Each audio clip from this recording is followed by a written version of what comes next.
Rolando a bola, começa o jogo e lá vem Eugênio Leal para a tocada aqui na lateral do grande círculo. Tocou para André. E atenção, que lindo lança, André Rocha. Procurou mais na frente agora para fazer o passe até onde está colocado o Rodrigo Coutinho. Olha que triangulação perfeita. Com ele a jogada vem pela minha direita, vai tentando driblar no primeiro adversário. O Rodrigo Coutinho escava no primeiro, fez a fila no segundo. É agora, tá na hora. Na entrada da área para o Eugênio Leal. Avançou, cara a cara, apontou, atirou. Tocou, bateu, guardou. Que vai gol!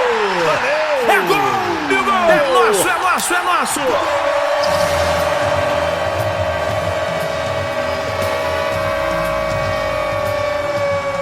Nossa! Um like pra jogada! Tá lá no fundo do barbante! Se contém, É do triangulação! uma verdadeira e maravilhosa triangulação! Assim, vai. Vai que eu tô te vendo! Triangulação, futebol na essência. Com André Rocha, Eugênio Leal e Rodrigo Coutinho.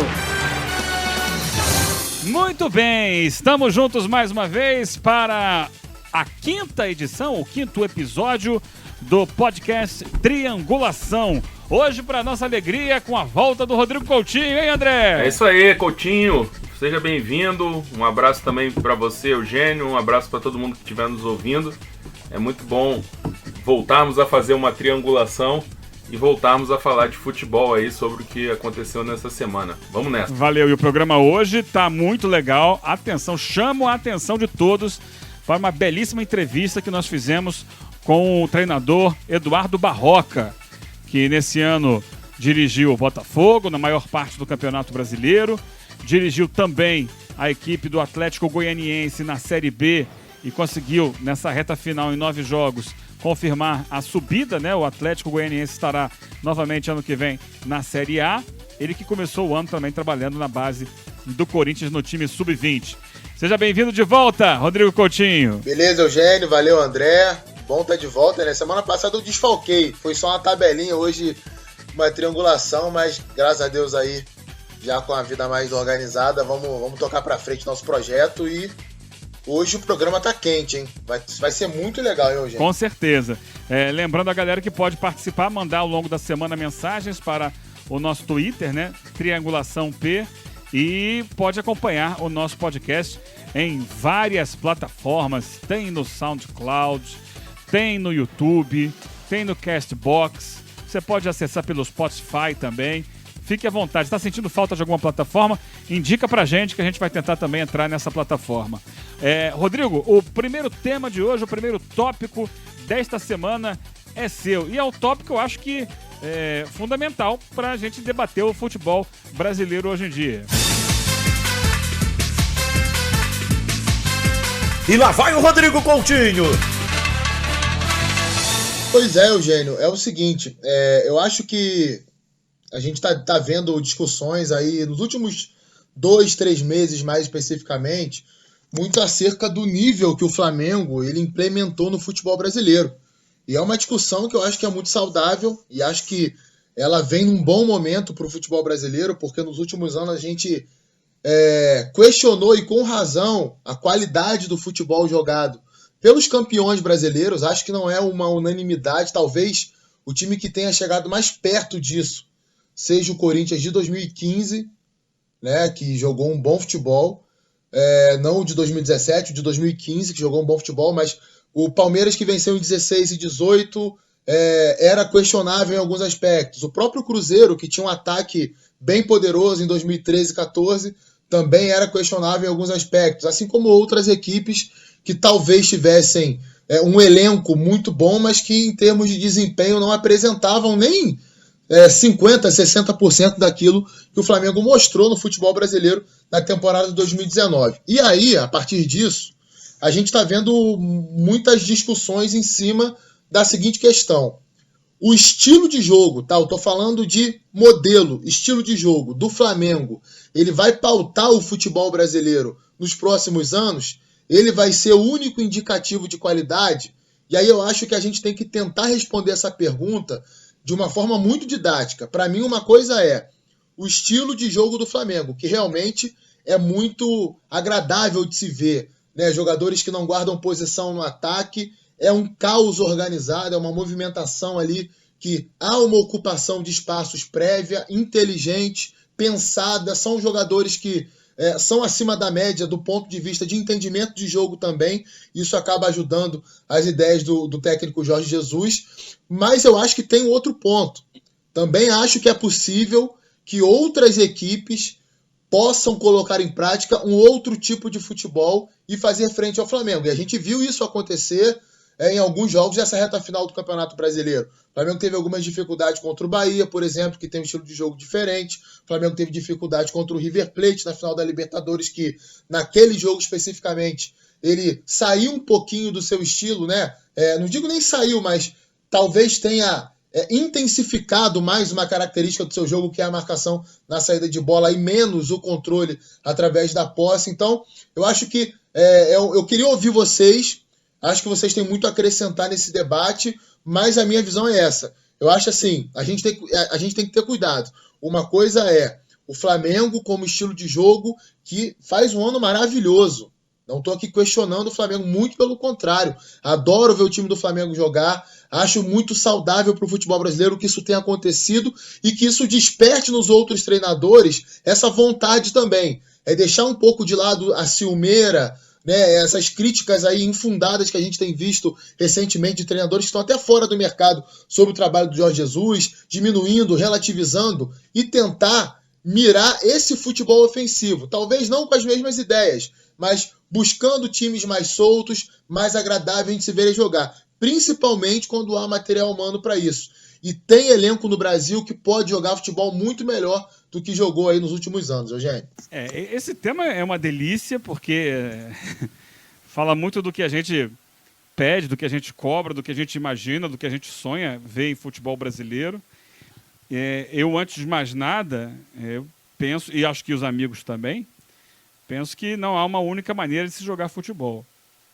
Mas também penso que o Flamengo trouxe algo que a gente estava querendo ver no futebol brasileiro, que o torcedor, acima de tudo, o torcedor quer ver um time que busca o ataque, um time que joga intensamente, que não abre mão da bola o tempo inteiro. E isso é um diferencial, né? A intensidade que o Flamengo consegue manter o jogo inteiro, o compromisso com a vitória constante, o não recuar depois de um gol, não é apenas a construção tática do time, técnica do time. Eu acho que passa também pelo mental, pela concentração, por estar sempre atento, por querer sempre mais. E aí, é claro, o encantamento vem na forma com que isso acaba acontecendo. Que nem sempre é dentro do que se esperava, né? Recentemente tivemos aí o título da Libertadores. O Flamengo ganhou numa partida difícil, uma partida em que ele não conseguiu colocar em prática o seu jogo. Foi claro isso, e acabou conseguindo 2 gols na reta final, no momento em que o River, na minha opinião, sentiu um pouco a intensidade, né? E aí nos 2 últimos acabou dando espaços que o Flamengo não teve ao longo do jogo, e ele soube aproveitar. Mas por quê? Porque ele se manteve mentalmente focado e antenado e acreditando no jogo. Eu acho que passa muito por isso também, porque o que se quer ver no Brasil, claro, cada um dentro de uma ideia, porque o elenco do Flamengo é o elenco do Flamengo, as soluções encontradas para o elenco do Flamengo são diferentes das soluções que podem ser encontradas para outros elencos. Mas o que importa é que você busque soluções de qualidade. Está aí o Atlético Paranaense, que buscou soluções de qualidade dentro das características dos jogadores que ele tinha. Eu acho que é por aí. E tenho muita esperança de que a subida de sarrafo, né, você agora vai ser obrigado a render mais, a ter mais desempenho, a buscar mais, ser mais ambicioso. Isso tende a ser muito positivo para o futebol brasileiro. Mas também pode gerar uma corrida desenfreada, por isso, sem que os dirigentes saibam como. A gente começa a ver isso agora, né? O Palmeiras demitindo o Alexandre Matos e o Mano Menezes. E aí? Não, é o Sampaoli? Não, se não for o Sampaoli, quem é? Mas está pensando no técnico antes do gestor. Eu acho que ainda a maior parte dos clubes do Brasil não está preparada para encontrar esse caminho. E isso pode gerar problemas que atrapalhem nessa subida de produção coletiva que eu imagino que esse fenômeno Flamengo possa trazer. O que você acha, André? Olha, por enquanto, a única coisa que a gente pode dizer é que esse Flamengo é um meteoro.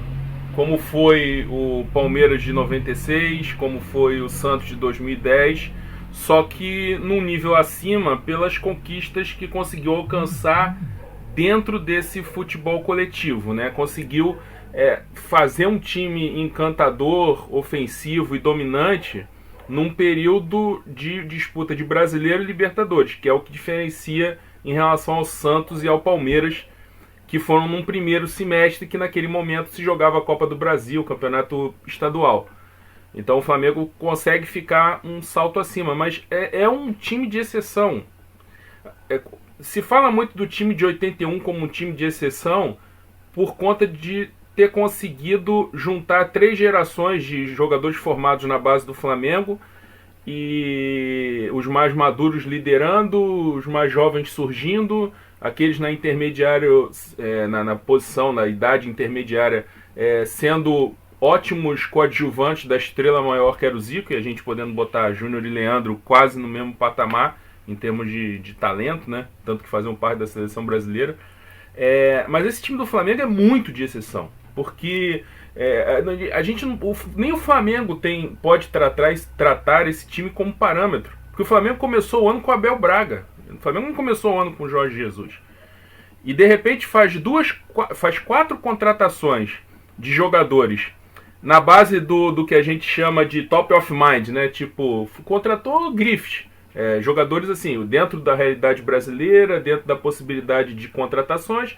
Tirou o Rodrigo Caio do São Paulo, o Gabigol e o Bruno Henrique do Santos, e tirou o Arrascaeta do Cruzeiro, né? Digamos assim, né? O Gabigol da Inter.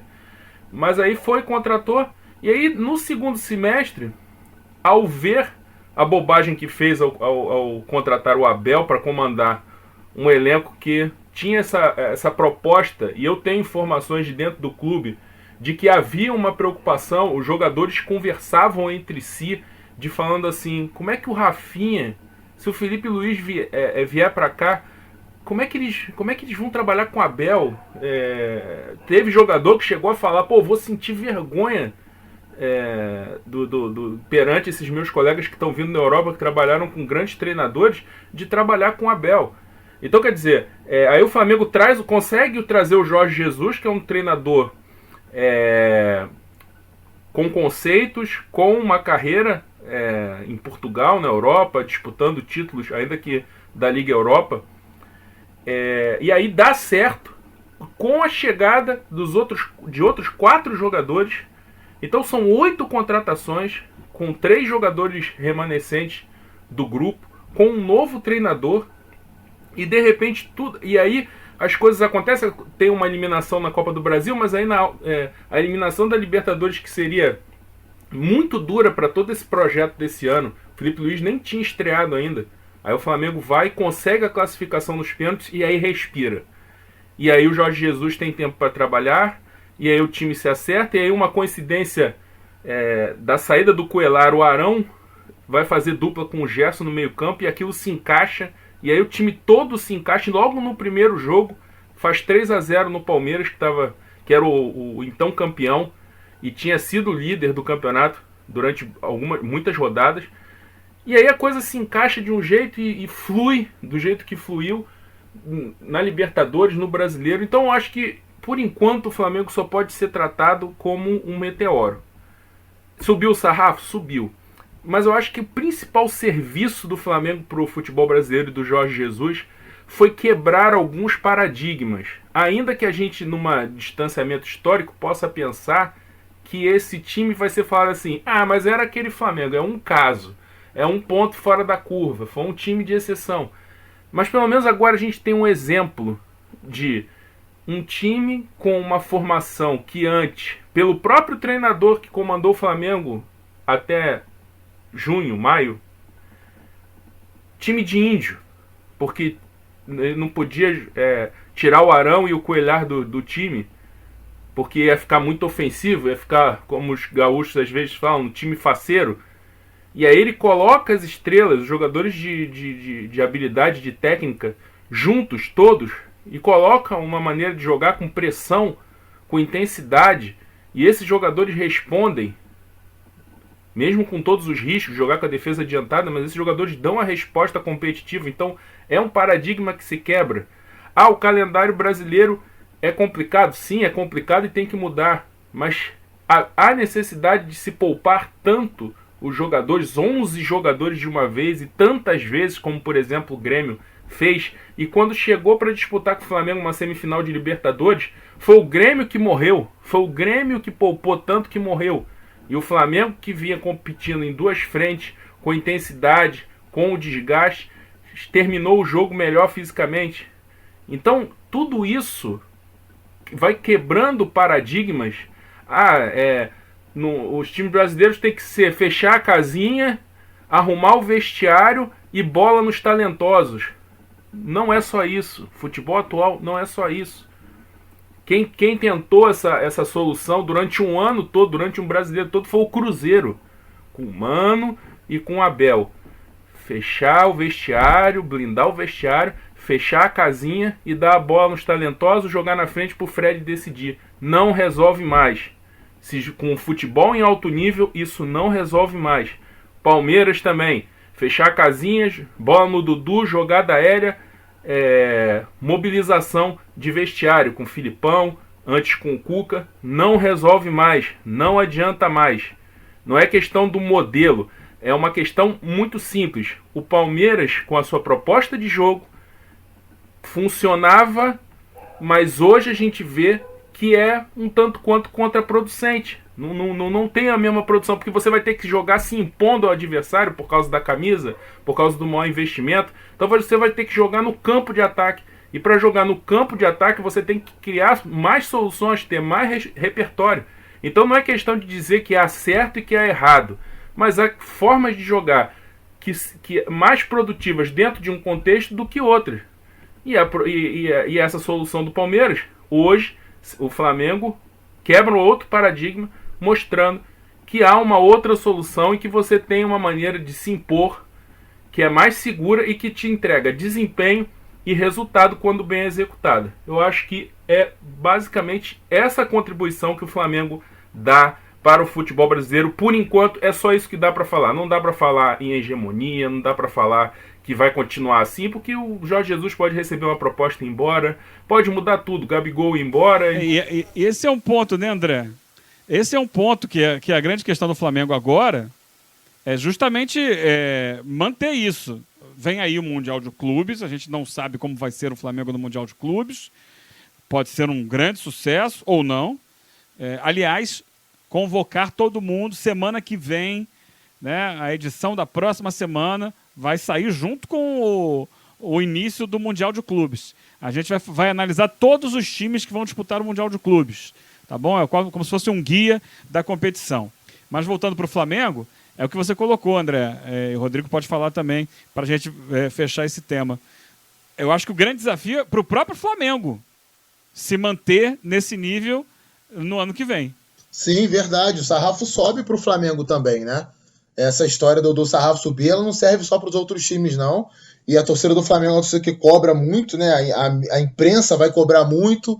A galera que gosta de, talvez, não reconhecer o trabalho que foi feito pelo Jorge Jesus e os jogadores dessa temporada vão dizer, mas cadê aquele time? O que aconteceu? Foi fogo de palha? Enfim, isso tudo pode acontecer. A gente sabe como é que funciona. O futebol é muito dinâmico, né?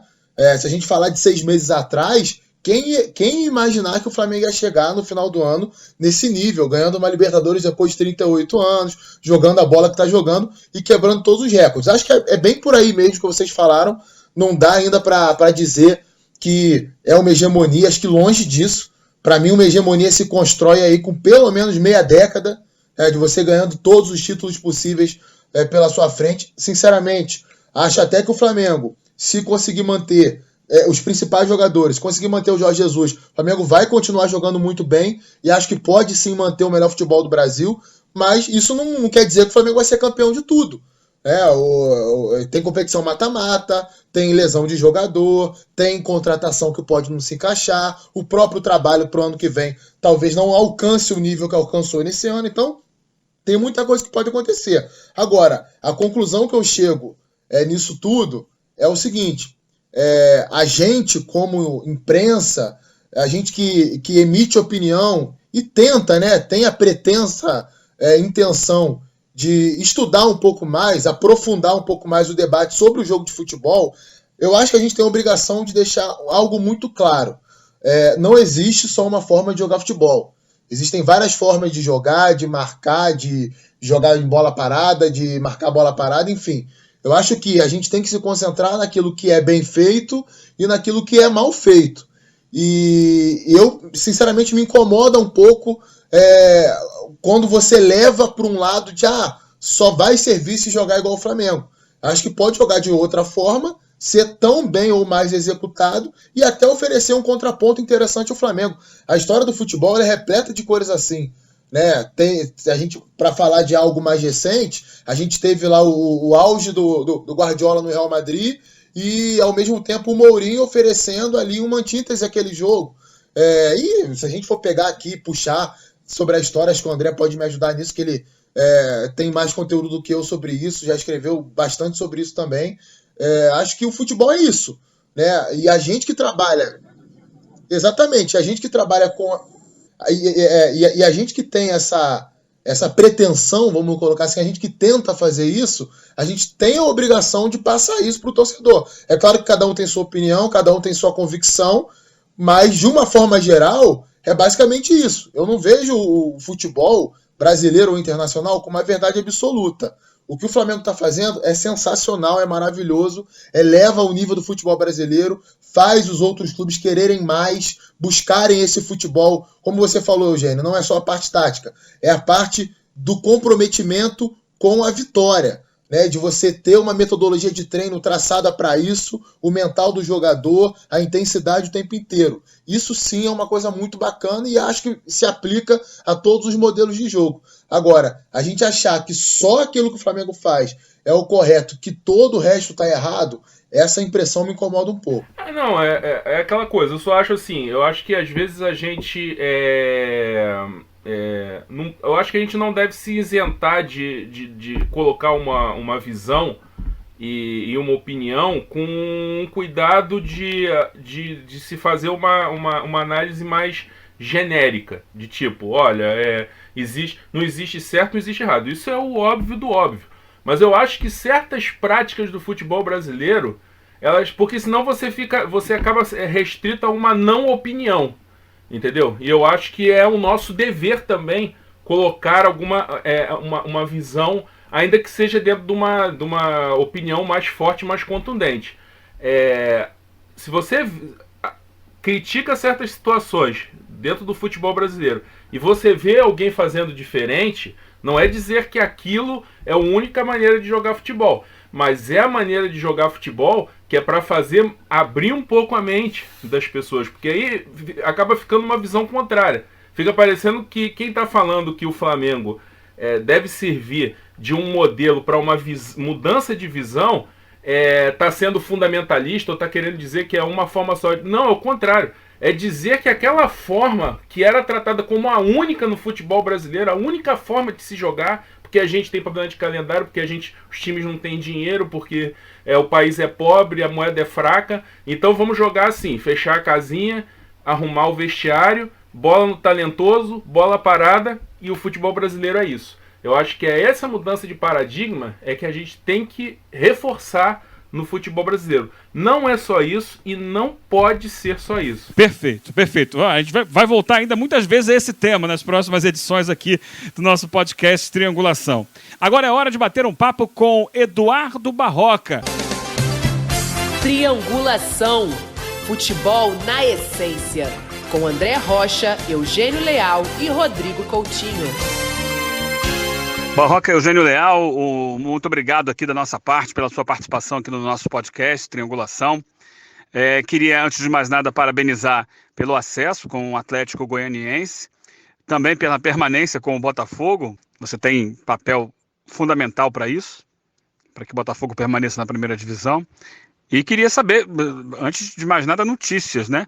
O presidente do Atlético Goianiense disse que você não permanece por problemas particulares. Sem entrar no mérito disso, você está pronto para trabalhar em 2020, normalmente? Grande Eugênio, queria deixar primeiro um abraço a você, ao André, a todo mundo. Prazer aí estar participando da atividade de vocês. E agradeço as palavras iniciais. Falar que foi um ano bastante especial para mim, um ano que eu comecei no Corinthians, no Sub-20, participando de uma Copa São Paulo que é tão importante para o Corinthians. Foi muito especial para mim. Depois recebi um convite do Botafogo, um clube que eu já tinha trabalhado outras 2 vezes, e tive a oportunidade de iniciar o Brasileiro e ter essa experiência muito boa no Botafogo e fechar o ano no Atlético Goianiense. E graças a Deus a gente foi coroado aí com o objetivo alcançado do acesso para a primeira divisão. Sobre a permanência, na verdade eu optei em não permanecer no Atlético, porque eu estou desde 2016 emendando trabalho em cima de trabalho. Nos períodos de férias, quando eu trabalhava na base, eu estava sempre envolvido em convocações de seleções de base, e acabei que nesses últimos anos eu deixei a família um pouco de lado, e aí eu tomei a decisão de, nesse mês de dezembro, aí, focar 100% na minha família. Estou fazendo uma viagem já com a minha família. Estava 45 dias sem ver meus filhos, porque entrei de cabeça nesse objetivo aí do Atlético. E graças a Deus o objetivo alcançado agora nesse mês de dezembro. Eu vou focar 100% na minha família, para que no ano de 2020 eu volte revigorado aí a fazer os meus trabalhos. Olá, Barroca, um abraço para você. Obrigado por atender a gente aqui no podcast Triangulação. O que eu gostaria de perguntar para você é, nessas suas 2 primeiras experiências, agora em 2019 como técnico do profissional, né, no Botafogo e no Atlético Goianiense, como é que foi a sensação de fazer parte dessa roda viva, né? De repente está estabelecido no Rio, né? Você estava em São Paulo trabalhando na base do Corinthians, aí voltou a se estabelecer no Rio de Janeiro e daqui a pouco teve que ir para Goiânia. Como é que foi essa sua primeira experiência? Eu sei que você já passou por isso como auxiliar, mas como treinador no profissional, como é que foi essa experiência de ficar batendo e voltando nessa temporada aí, essa primeira como treinador no profissional? Querido André, prazer falar com você.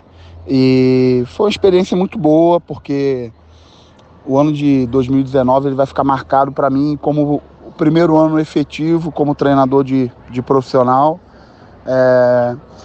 Principalmente quando eu cheguei ao Botafogo, eu tinha uma convicção muito grande que eu precisava de resultados a curto prazo, por entender a cultura do futebol brasileiro, entender o momento que o Botafogo passava naquele momento, e tinha a convicção que eu precisava de resultados a curto prazo para uma permanência. A gente conseguiu isso. Entendo que naquele momento o meu conhecimento do clube, dos funcionários, da grande parte dos jogadores, me ajudou muito nesse processo. E depois, no decorrer da competição, o campeonato foi se desenvolvendo e, naturalmente, no período que eu saí, a gente não vinha numa sequência tão boa. A gente ficou 4 jogos sem vencer e acabou que houve a troca. Algo que eu entendia que aconteceria se a sequência de resultados não acontecesse favorável ao Botafogo. Então, logo depois disso, eu tinha me organizado para voltar a trabalhar apenas em janeiro, e uma semana depois, na verdade 6 dias depois que eu saí do Botafogo, o presidente do Atlético Goianiense me ligou, me fazendo convite. O clube que me interessava muito, porque é um clube bastante organizado, com uma ótima estrutura, e um clube sério. E eu decidi encarar de frente, aceitar esse desafio de 9 jogos em 45 dias. E valeu muito a pena para mim, pessoalmente, o fato de conhecer uma competição nova, com jogadores com características um pouco diferentes, ter que aperfeiçoar o processo de convencimento, que é tão importante para um treinador em um grupo que não foi formado por você, com uma educação de trabalho, uma cultura de modelo de jogo diferente da que você gosta. E isso também é uma oportunidade de desenvolver o treinador. Então eu resolvi encarar e saio bastante satisfeito com o objetivo alcançado. Olá, Barroca, tudo bem? Aqui é o Rodrigo Coutinho falando, mais uma vez aí agradecendo a sua participação aqui no Triangulação. Queria saber de você, nesse primeiro ano aí como técnico profissional, qual foi o seu principal desafio dentro do Atlético Goianiense, mais especificamente dentro do Atlético Goianiense, né, com uma realidade um pouco diferente do Botafogo, que esse ano na Série A do Campeonato Brasileiro, um grande clube aí do futebol brasileiro. Queria saber qual foi o principal desafio, né? E aí pode ser parte técnica, parte tática, parte estrutural que você teve para levar o Dragão de volta à Série A do Campeonato Brasileiro. Rodrigo, prazer estar falando com você. Sem dúvida, os dois maiores desafios nesse primeiro momento no trabalho do Atlético foi a mudança no modelo de jogo. O Atlético vinha, mesmo dentro da zona de classificação, com um modelo de jogo mais reativo, e o presidente do clube entendia que o Atlético precisava jogar de uma forma mais protagonista, e esse foi um desafio, pegar no meio da competição. Eu cheguei 2 dias depois de assumir a equipe, tentar dar um padrão mais agressivo de qualidade de jogo que se baseia no protagonismo a esses jogadores. E o segundo, o processo de confiança, porque os jogadores vinham de muitos resultados adversos em finais de jogos, e ganhando algumas partidas e sofrendo empates e derrotas no final. Então os jogadores estavam com seu nível de confiança baixo, mas acho que rapidamente a gente conseguiu transformar isso. Eu encontrei no Atlético um grupo de jogadores bastante comprometidos, sérios, um grupo enxuto, poucos jogadores, mas um grupo que deu essa resposta rápida. E a outra pergunta que eu tenho para fazer para você, Barroca, é: de tudo que você viveu e passou esse ano, nos 2 clubes que você treinou no profissional, coisas que você não vai repetir ou espera não passar de novo na sua trajetória como treinador agora entre as principais equipes do Brasil, Série A, Série B? Questões táticas, técnicas, de logística, de estrutura, no lidar com direção, com os profissionais, com os jogadores. O que você se arrepende de fazer, ou que aconteceu com você e você espera nunca mais passar por isso? André, sobre essa sua pergunta, sem dúvida alguma, a maior questão nesse sentido é não pegar um trabalho sem estar preparado adequadamente para ele. Então, essa experiência no Atlético, ela foi uma experiência muito rica e bem sucedida, porque o objetivo foi alcançado, mas eu com certeza, para os meus próximos desafios, vou dar um tempo, vou me preparar melhor entre o término de um trabalho e o início de um próximo, porque naturalmente você, quando sai de um trabalho desse nível de exigência, desse nível de responsabilidade, você precisa de um tempo para tirar um pouco o vínculo emocional, se preparar para os próximos desafios. E no caso do Atlético, apesar do trabalho ter sido agraciado com o objetivo alcançado, isso não aconteceu. 6 dias depois da minha saída do Botafogo, eu recebi um convite do Atlético e aceitei. Cheguei um dia, 2 dias depois, estava assumindo a equipe. Entendo que isso não é bom para um treinador, mas valeu a experiência e serviu também de lição para que nos meus próximos desafios eu possa me preparar ainda melhor para atingir novos resultados. Barroca e Eugênio de novo, eu queria colocar você na roda de um dos temas do nosso podcast dessa semana, que é esse impacto do que o Flamengo fez na temporada de 2019, né, com a chegada do Jorge Jesus, é claro, todo o investimento, uma estrutura, o investimento na contratação de grandes jogadores, mas o que o Flamengo conseguiu fazer de rendimento dentro de campo, de ação em campo. Qual você acha que vai ser o impacto disso no futebol brasileiro? O que você acha que pode acontecer a partir do que a gente viu, né, que está sacudindo, está mexendo com as estruturas dos grandes clubes, todo mundo se coçando, tentando fazer alguma coisa? Como é que você enxerga esse momento histórico do futebol brasileiro, Barroca? Eugênio, o meu sentimento sobre essa sua pergunta do case Flamengo desse ano de 2019 é o seguinte: eu, como treinador do Botafogo, tive a oportunidade de enfrentar esse Flamengo no primeiro turno do Campeonato Brasileiro, e posso te falar sem sombra de dúvida que foi uma das partidas com maior intensidade que o Botafogo jogou no ano. E a gente perdeu o jogo de 3-2 e mesmo assim, jogando numa intensidade acima da média, se dedicando muito, a gente saiu com vantagem logo no início do jogo. O Cícero fez um gol de cabeça, se não me engano, com 1 ou 2 minutos de jogo. A gente fez muita força para conseguir ser competitivo contra eles. Eu, como treinador que enfrentei essa equipe, preciso dar o valor necessário à equipe individualmente, mas também a sua forma de jogar, de trabalhar. Foi muito difícil competir em igualdade naquele jogo. Poucas pessoas falam, mas além da qualidade de jogador, do nível de jogadores, existe o que é administrar esse nível de jogador, né? O tão complexo é deixar um Diego Ribas no banco, deixar jogadores com investimento alto, como o caso do Vitinho, enfim. Então, primeiro, dar os méritos ao treinador do Flamengo, ao Jorge Jesus. Eu acho que ele foi muito feliz nas escolhas, ele foi muito feliz na forma de conduzir, ele foi muito feliz naquilo que ele entendeu que era o modelo de jogo adequado para o Flamengo, e ele está colhendo os resultados das escolhas dele, e que eu acho que a gente tem que bater palma e tirar lições para conseguir tirar o que tem de bom nesse trabalho. E como consequência disso, eu acho que todos nós, treinadores brasileiros, a gente tem que buscar outras referências sempre para aumentar o nível e conseguir competir em igualdade. É o que eu penso. Eu acho que a gente tem que reverenciar sim o que foi feito. O Flamengo conseguiu resultados esportivos, jogando um futebol de alta qualidade, conseguindo aproveitar a qualidade dos seus jogadores, com pouquíssimos ou quase nenhum, não me recordo de nada extra-campo que desabonasse o clube, desportivamente, lógico.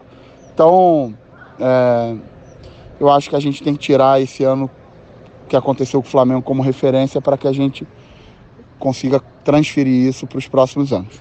Barroca, desde dos times que eu acompanhei, que você montou na base, tanto do Botafogo quanto do Corinthians, a gente sempre viu uma preocupação muito grande em ter organização com a bola. Não era uma equipe que ficava esperando algum lampejo individual ou que a qualidade técnica dos jogadores resolvesse por si só. Havia ali uma organização coletiva, em alguns momentos no Botafogo até um ataque um pouco mais posicional do que a gente costuma ver no Brasil. Eu queria que você falasse um pouquinho daquilo que você vê como ideal de parte ofensiva das suas equipes.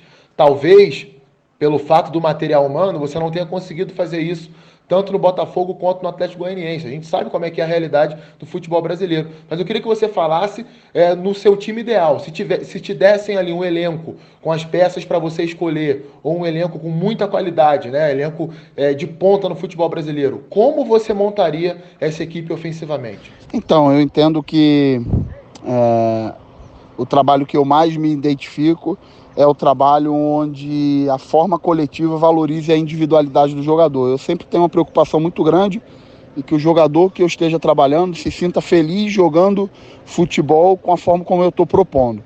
Então, isso, na minha opinião, precisa estar em sinergia, treinador com os jogadores precisam se sentir felizes em jogar bem, felizes em criar mais chances que os adversários, felizes em ter mais controle do jogo, felizes em a maior parte do tempo estar jogando com a bola e não marcando. Isso para mim é muito importante, é prerrogativa básica do que eu entendo que é importante no futebol. Falando basicamente em parte ofensiva, eu entendo que existem 4 formas de se fazer gol em futebol e qualquer uma que você vai falar, na minha opinião, vai cair dentro de uma dessas 4, que é bola parada, que é finalização de fora da área, cruzamentos com finalização e infiltrações. Qualquer outra coisa, na minha opinião, cai dentro de uma dessas 4. E eu entendo que uma equipe ofensivamente ela precisa ter um repertório amplo nesses 4 pontos. Em bola parada, direta, indireta, combinada. Eu entendo que uma equipe precisa ter jogadores com característica de finalização de fora da área, desde dos zagueiros, e aí eu vou citar o exemplo, o Goiás hoje tem um zagueiro que é o Rafael Vaz, que usa desse artifício muito bem. se não me engano, 4 ou 5 gols, participação direta dele em finalizações fora da área, volante, meias, laterais que driblam para dentro. Equipes que tenham bons jogadores para cruzar a bola na área e não façam isso de uma forma aleatória, que façam com lógica, dependendo de onde a bola está, se o cruzamento é no canal, se o cruzamento é cavado, se o cruzamento é para trás. Mas o fundamental na questão do cruzamento, na minha opinião, é a lógica de entrada da área e a quantidade de jogadores que entram na área. E aí eu vou citar o exemplo do Flamengo. Muitas vezes se vê o Flamengo chegar com 5, 6 jogadores na área nos cruzamentos. Isso é porque, com certeza, a equipe consegue chegar na frente e no momento do cruzamento com compactação ofensiva, com muitos jogadores próximos. E isso também facilita o retorno da bola na hora que se perde ela no campo de ataque. E o último ponto, que é a questão da infiltração, que é a capacidade dos seus atacantes atacarem a última linha dos adversários, dos seus meias fazerem infiltrações, dos seus pontas trabalharem entre zagueiros e laterais dos adversários, ou por fora para atacar a última linha, com jogadores com capacidade de usar o passe vertical, o passe com quebra de linha para aproveitar esse quesito. Então, eu entendo que a equipe precisa trabalhar muito bem esses 4 pontos para que aproveite da melhor forma as oportunidades criadas, transformando ela em gols, né? Eu trabalho muito com as minhas equipes com essa equação de chances criadas versus gols aproveitados. Ô Barroca, agradeço em nome dos colegas aqui todos mais uma vez a sua participação. E a última pergunta é a seguinte: qual é o melhor time do mundo para você, entre clubes e seleções? Qual é o time que você mais gosta de ver jogar? Se é que você tem conseguido acompanhar o futebol mundial, né, nesse ano tão corrido que foi. Quem que você admira mais em termos de equipe? É claro, passa pelo técnico, mas eu queria saber do time em si. Obrigado mais uma vez, um abraço. Eugênio, eu que agradeço aí a oportunidade. Espero que outras vezes a gente possa conversar sobre futebol. Isso aí enriquece muito a gente profissionalmente. E eu acho que eu seria muito injusto se eu citasse uma única equipe. Eu acho que existem equipes com uma capacidade coletiva, individual muito boa. Eu vou começar aqui pelo Brasil. Eu tive a oportunidade de jogar contra o Santos, uma equipe que joga num 3-4-3, bem diferente do que se faz. Joga com uma linha de 3, um losango no meio e mais 3 atacantes. Uma equipe muito difícil de encaixar pressão, porque os jogadores têm uma capacidade muito boa de jogar pressionados, e coletivamente é uma equipe que faz movimentos que dificultam muito sua pressão. Jogadores de lado com a capacidade de enfrentamento muito grande. A equipe do Flamengo, logicamente, uma equipe que tem mostrado uma agressividade muito grande, uma flexibilidade posicional, ora jogando num 4-1-3-2, ora jogando em 2 linhas de 4, fazendo em vários momentos saída com 3, com o Arão descendo, abrindo os 2 zagueiros, subindo os 2 laterais ao mesmo tempo. A equipe do Grêmio, que é sempre muito difícil de jogar. O Renato conseguiu também um encaixe de saída de bola, afundando os 2 laterais, trazendo sempre os 2 pontas por dentro e fazendo superioridade numérica por dentro, fazendo a saída com os 2 zagueiros e 2 volantes, tanto que tanto o Matheus como o Maicon se notabilizam muito por isso. Lá fora a gente tem a intensidade do Liverpool, a verticalidade, a gente tem o controle do Manchester City, a gente tem a genialidade da frente do Barcelona. Eu acho que seria muito injusto da minha parte citar apenas uma equipe. Eu gosto de ver um futebol bem jogado, eu gosto de ver um futebol que os jogadores se sintam felizes jogando, e com certeza o jogador se sentindo feliz jogando, ele passa isso para quem está assistindo. Então eu tenho muito prazer em ver equipes que tenham essa filosofia. Um grande abraço a vocês, estou sempre à disposição. Um abraço. E lá vem Eugênio Leal, e aí vem ele partindo pro ataque. Muito bem, belíssima entrevista do Eduardo Barroca. Eu acho que ela fala por si, mas com certeza os colegas querem também destacar alguns pontos do que ele falou. André? Eu acho legal assim, o aprendizado dele, né? Num ano ele foi da base do Corinthians para a Série A com o Botafogo, cheio de dificuldades, e depois para o Atlético Goianiense encarar uma Série B. Então acho que foi interessante a parte em que ele falou que realmente precisa se preparar melhor para uma transição de trabalho. E eu concordo com ele, né? E a minha visão é um pouco parecida com a dele, né? Realmente, né? Assim, o jogador profissional, ele algum dia, né? Tirando raríssimas exceções, foi o melhor da sua rua, foi o melhor da sua escola, foi o melhor da sua escolinha de futebol. E aí chega no profissional aquela pressão e às vezes o jogador perde um pouco a alegria de jogar, né? Isso virou meio que um clichê, né? Jogar com alegria, mas a gente não pode perder um pouco isso de vista. Então eu acho que essa parte dele de fazer o jogador ter prazer de estar jogando com a bola, de atacar, de ser protagonista, como ele sempre fala, eu acho isso bastante interessante. É essa coisa da busca da versatilidade. Isso aí eu acho que é uma coisa que ele até está teve dificuldade no Botafogo com isso, né? Mas essa de ter repertório em bola parada, bola rolando, infiltração, eu acho que isso aí é uma visão dele que se ele desenvolver, ele tem uma carreira aí bacana pela frente. Acho que é muito legal, Eugênio, quando a gente consegue trazer esse tipo de conteúdo aqui no Triangulação, porque muitas vezes as coletivas dos treinadores, elas são um porre, né? Porque se abordam assuntos assim, com todo respeito aos colegas, que não são muito temas que o cara vai conseguir desenvolver, como o time dele joga, explicar o conceito que ele tem de futebol, o que ele precisou fazer naquele jogo e tal. Então acho que a gente ainda tem que evoluir muito nisso. E eu fico feliz quando a gente consegue oferecer esse conteúdo. Muita coisa que o Barroca falou aqui, ele nunca falou, nunca ouvi ele falar. Porque ele não tem conteúdo, porque ele aprendeu agora. Não, porque ele não foi perguntado, porque ele não teve essa intenção de falar.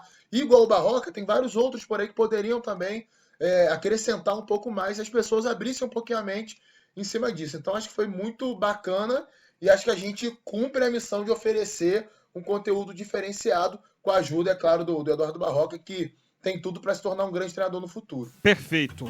É isso.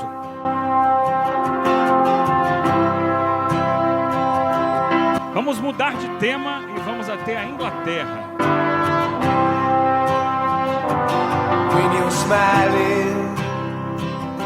When you're smiling,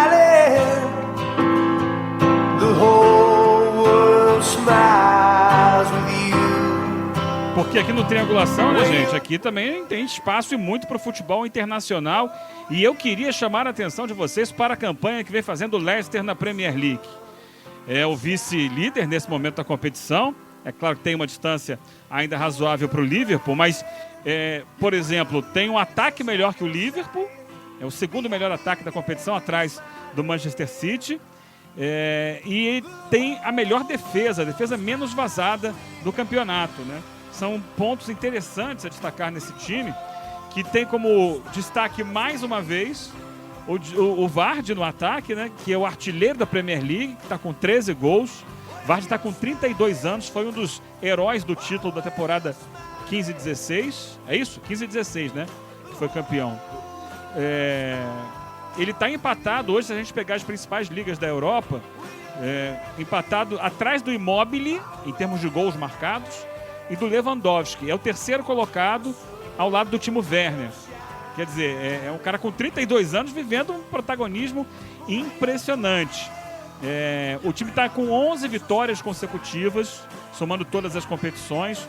Se for só na Premier League, são 9 vitórias consecutivas. É um número impressionante, né? E é um time dirigido pelo Brendan Rodgers, que passou por Swansea, passou por Liverpool. Aliás, no Liverpool, o time dele fez 101 gols na temporada 13-14, mostrando já que é um time ofensivo. Ele estava no Celtic da Escócia, foi dar um passeio por lá e está de volta à Premier League, fazendo esse time aí que surpreende muita gente.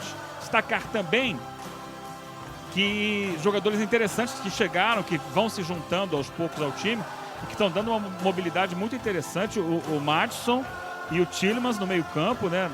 Muita dinâmica nessa transição ofensiva.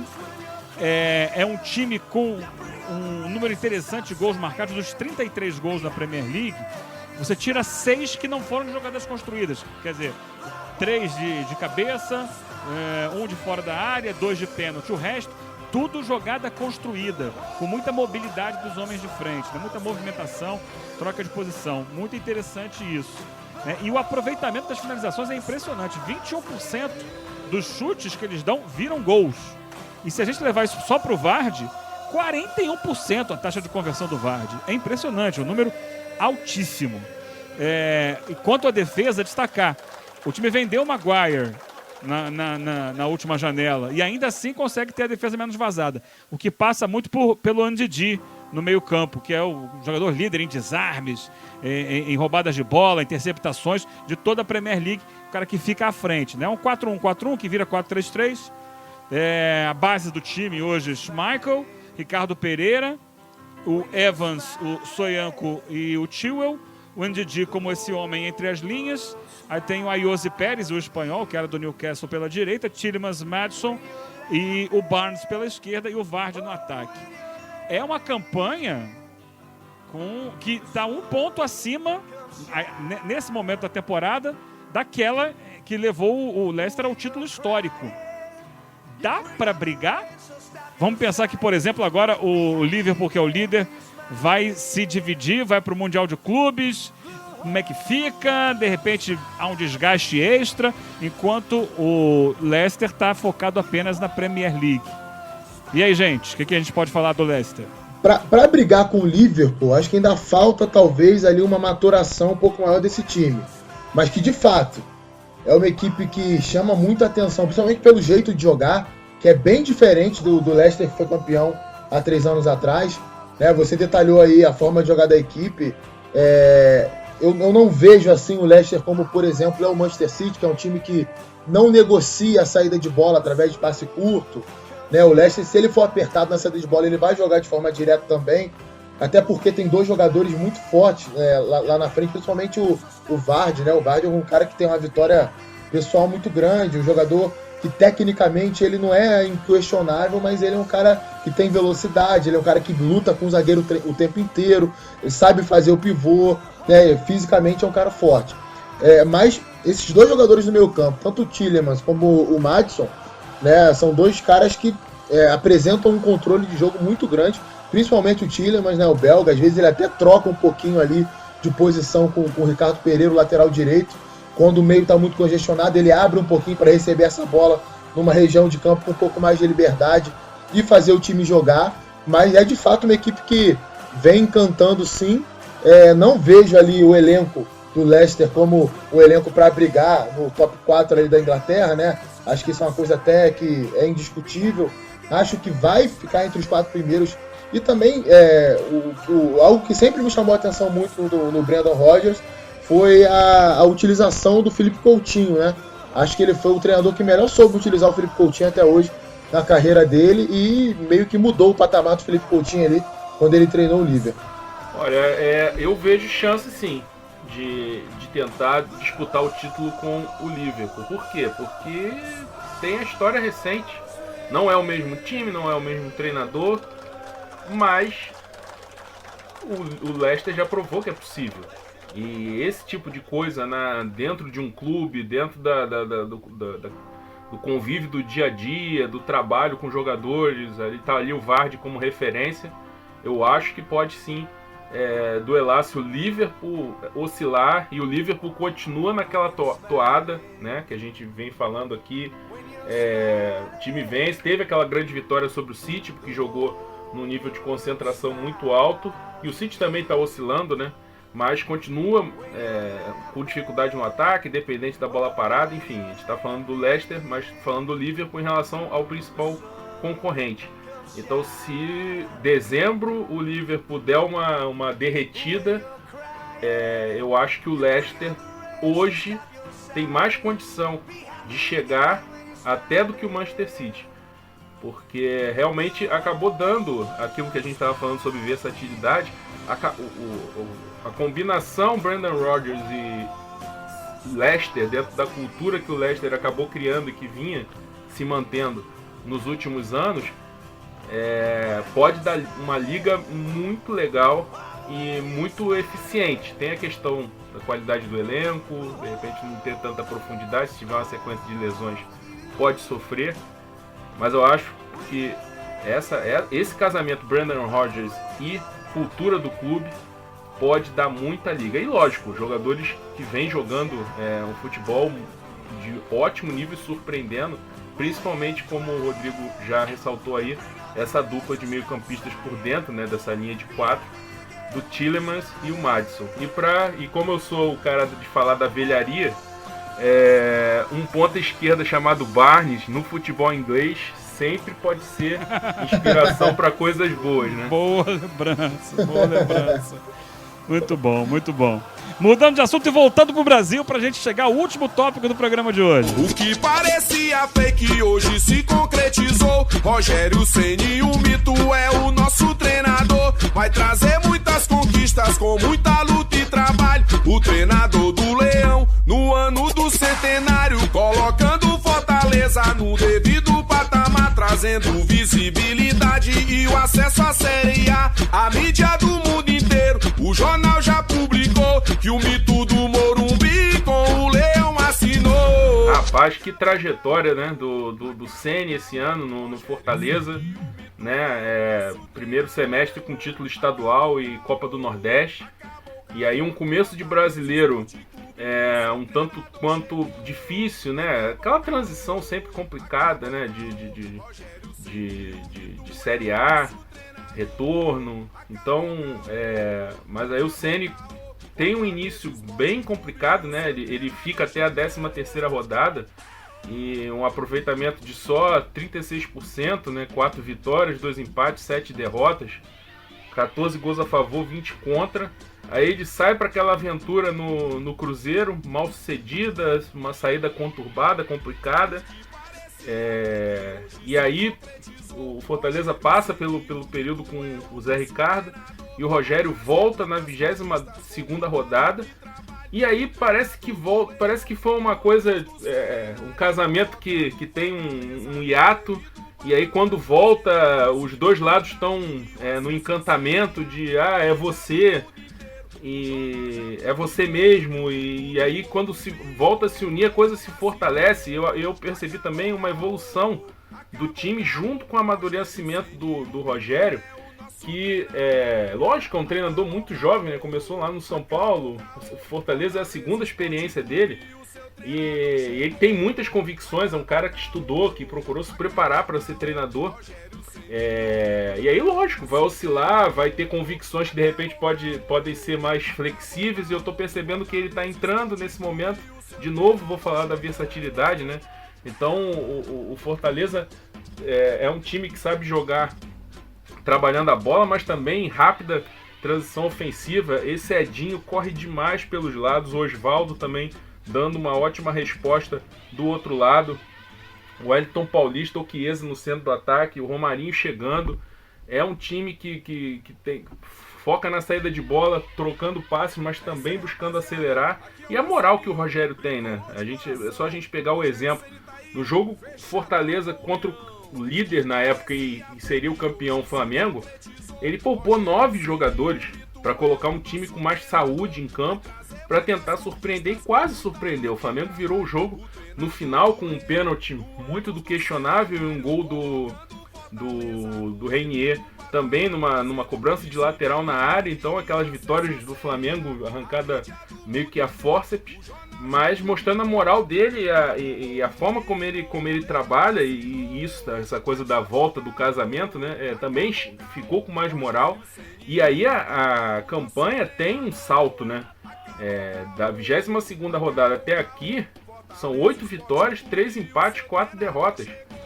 60% dos pontos disputados ele conseguiu conquistar, né? Então acabou chegando num aproveitamento de 48,9%, que se fosse o aproveitamento todo do Fortaleza, ele estaria muito perto do Corinthians para pegar a última vaga desse G8 que acabou se consolidando, né? Com os títulos do Flamengo e do Atlético Paranaense.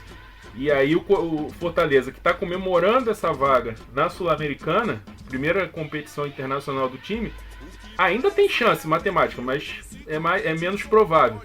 Mas poderia ser uma vaga nas fases preliminares da Libertadores, o que seria ainda mais histórico para o Fortaleza, né? Então é uma campanha que tem que ser celebrada.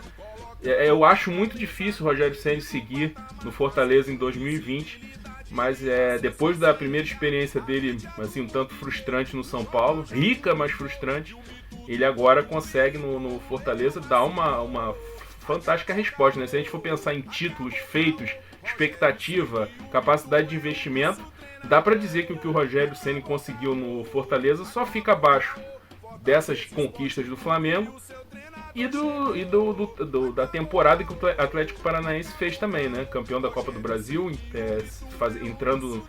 chegando em 5º lugar no Brasileiro, mesmo com um período razoável aí de jogos, mas sem nenhuma pretensão assim, ou seja, com a vaga da Libertadores já garantida e sem chance de título.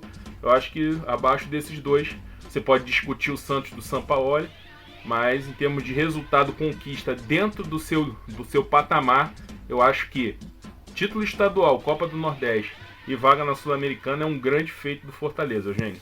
E o legal que você estava citando aí, né, os jogadores que são destaques do time, que não são jogadores valorizados no mercado. Eu acho que mais um grande mérito do Rogério Ceni é esse, e a gente falava sobre isso, né? O Flamengo tem a sua maneira, o Atlético Paranaense encontrou o seu caminho, outros clubes encontraram o seu caminho.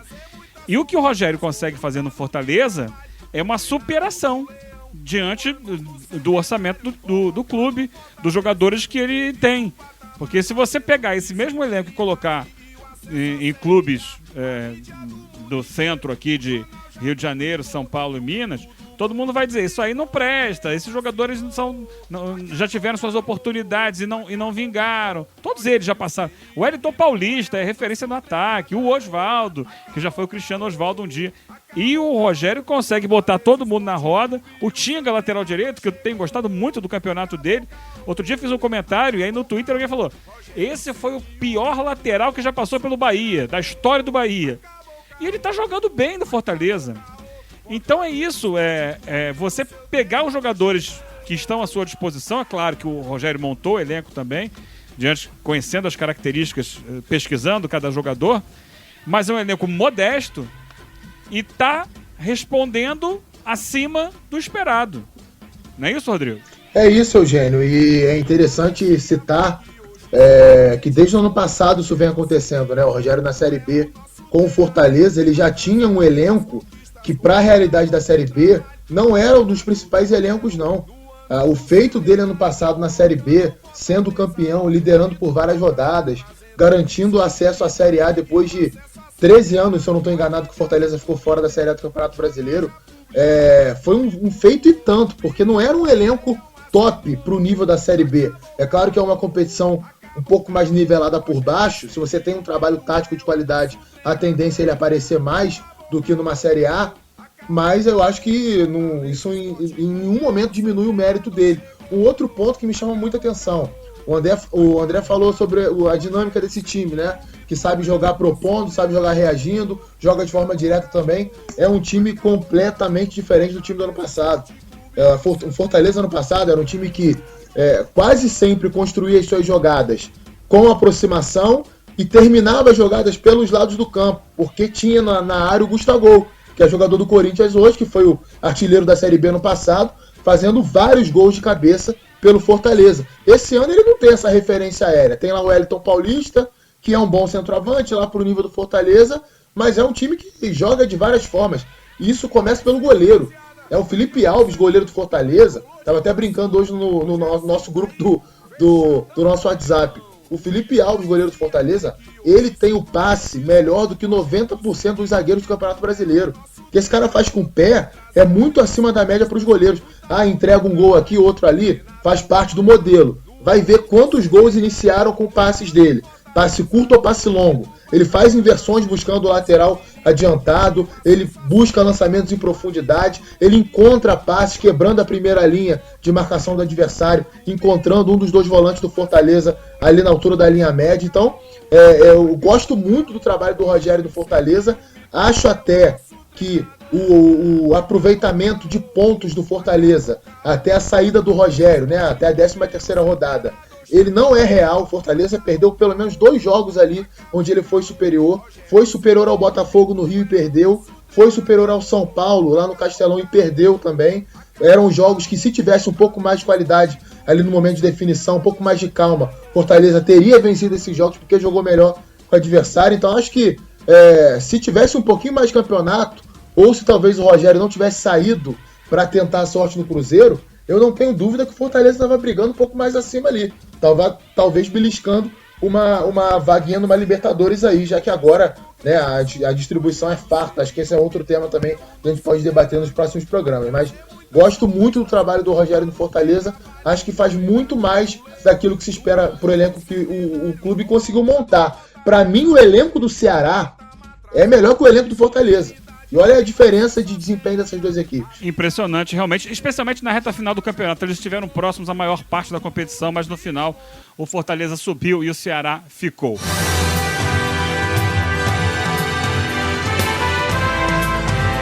Gente, estamos encerrando mais uma edição do nosso Triangulação. Olha, fiquei vibrando aqui. Acho que ficou muito boa essa, ficou bem legal. A gente vai evoluindo, crescendo a cada semana. Obrigado, André. Até a próxima. Valeu, gente. Grande abraço e muito legal aí o retorno do Rodrigo. E realmente a edição ficou excelente. Valeu, gente. Grande abraço aí. Valeu, Rodrigo. Valeu, galera. Um abraço André, abraço Eugênio. Ouçam, nos sigam nas redes sociais, mandem sugestões, críticas. Estamos abertos aí para vocês. Um abração. Triangulação. Futebol na essência. Com André Rocha, Eugênio Leal e Rodrigo Coutinho.